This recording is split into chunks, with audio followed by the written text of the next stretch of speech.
બધે કયું હનુમાન જાય, ગમે એવું તકલીફ હોય તો હનુમાન જાય આપણે. આપ મારે જવું ક્યાંથી પાતાળમાં? પાતાળમાં જવાના 4 રસ્તા છે બોલો. એક છે ને આપણે હિમાલયમાંથી જવાય, પછી માઉન્ટ આબુ ડુંગર ઉપરથી જવાય, પછી એક આપણે વૈજનાથ મહાદેવ જ્યોતિષલિંગ ત્યાંથી પણ જવાય, અને એક આપણે અહીંથી બાજુમાં એક બેટ છે ને, બેટ દ્વારકા, બેટમાંથી જવાય બોલો. બધા કે તો બેટ વાળું ઢુકણું અહીંથી આપણે. હનુમાનને કીધું બેટમાં છે રસ્તો, તમે જાઓ. હનુમાન આવેશમાં ઉડ્યા અને કઈ જગ્યા પછી કઈ પૂછતા ભૂલી ગયા. બેટમાં આવ્યા, એક મોટો વડ હતો, વડ નીચે બેસીને વિચાર કરે, મેં ભૂલ કરી નાખી, કઈ જગ્યા ઉપર છે, બેટે છે મોટું હિમતા, હવે મારા ગોતું ગયા માર્ગ. તો ઈ વડ તો ને, વડ ઉપર ઘુવડ ને ઘુવડિયાની રીએ. ઘુવડ ક્યાંક બારો ગયો તો સ્વર્ગમાં કે, અને ઘુવડિયાની બચ્ચાને જન્મ આપ્યો.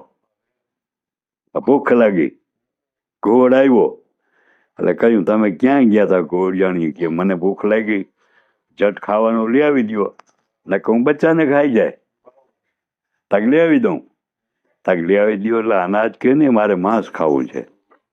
તાક માંસ લઈ આવી દઉં તો? તાક એમને માણસનું માંસ. તાક તો ભલે માણસનું માંસ લઈ આવી દઉં. હમણાં રાવણ છે ને, અહિરાવણ રામ લક્ષ્મણને ઉપાડીને ગયો ને દેવીને બલિદાન ચડાવશે, એમાંથી એક માંસનો કટકો લઈ આવી દે. રામના લક્ષ્મણના માંસથી ઉત્તમ ક્યાં જગતમાં કે. અને જો આ હનુમાન એને ગોતવા આવ્યા, આપણા ઝાડ નીચે બેઠા આવી ગયા. મૂંઝાણા કે આ પાતાળનો માર્ગ ક્યાં, પણ એને ખબર નથી. પોતે બેઠા ને ત્યાં જ ભોયરાનો માર્ગ છે. આડી એક શિલા છે, એને એ શિલાને એક લત મારે એટલે તૂટી જાય, માર્ગ થાય મોકરો. હનુમાન કે આ તો ભારી કામ થયું હતી, લત મારી તો ત્યાં શિલા તૂટી ગઈ. હનુમાન ઉતરી ગયા અંદર બોલો. ગયા આયરાવણની મુખ્ય નગરી હતી ને, દરવાજે. પણ ત્યાં હનુમાનનો દીકરો મકરધ્વજ એ ત્યાં ચોકીદાર તરીકે. એટલે હનુમાને કહ્યું, મને જવા દેતા કે જવા ના દઉં.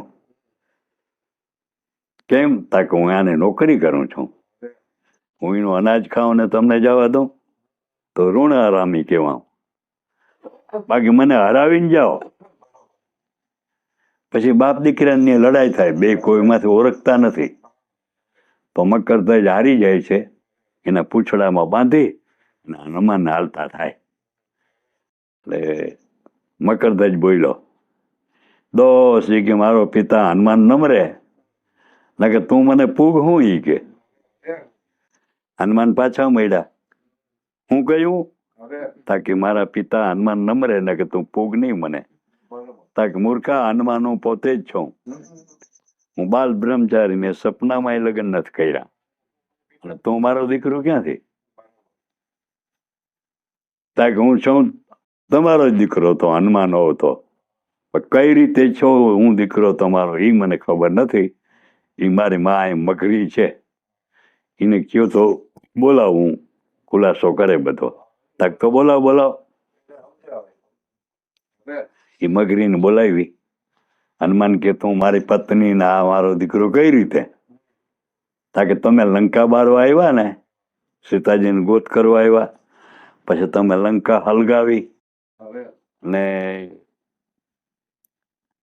લંકાના કે અટારીયું બહુ ઊંચી હતી, ઓલી અટારી ઉપરથી ઓલી અટારી ઉપર, ઓલી અટારી ઉપરથી ઓલી અટારી ઉપર આખી લંકા લગાડી. તમને મહેનત બહુ પડી ને એક અગ્નિનો તાપ, એટલે પરસીનો એકદમ વૈરખો. લંકા લાગી ગઈ ને પછી એમ થયું હવે પૂછડું ઓલાવી નાખું. દરિયામાં તમે પૂછડું ઓલાવવા આવ્યા, એમાં એક પરેહાનું ટીપું છે ને લલાટમાંથી, એ પાણીમાં પડી ગયું ને એ હું ખાઈ ગઈ, અને એ મને ગર્ભ રહ્યો, અને એનો આ છોકરો જન્મ આ મકરધ્વજ, મારા ઉપરથી મેં નામ રાખ્યું. તો સાચું એ કે એ બધું સાચું.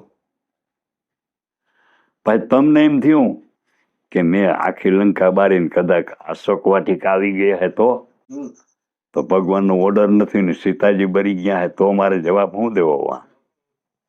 ચિંતામાં પડી ગયા. દાદા ચારણ વાણી થઈ આકાશમાંથી કે તમે ચિંતા ન કરો, અશોક વાટિકાનું એક પાંદડું બૈરું નથી. એટલે તમે રાજી થઈ ગયા, સીતાજીને મળ્યા ને હું ત્યાંથી તમારો દીકરો. હો હવે સાચો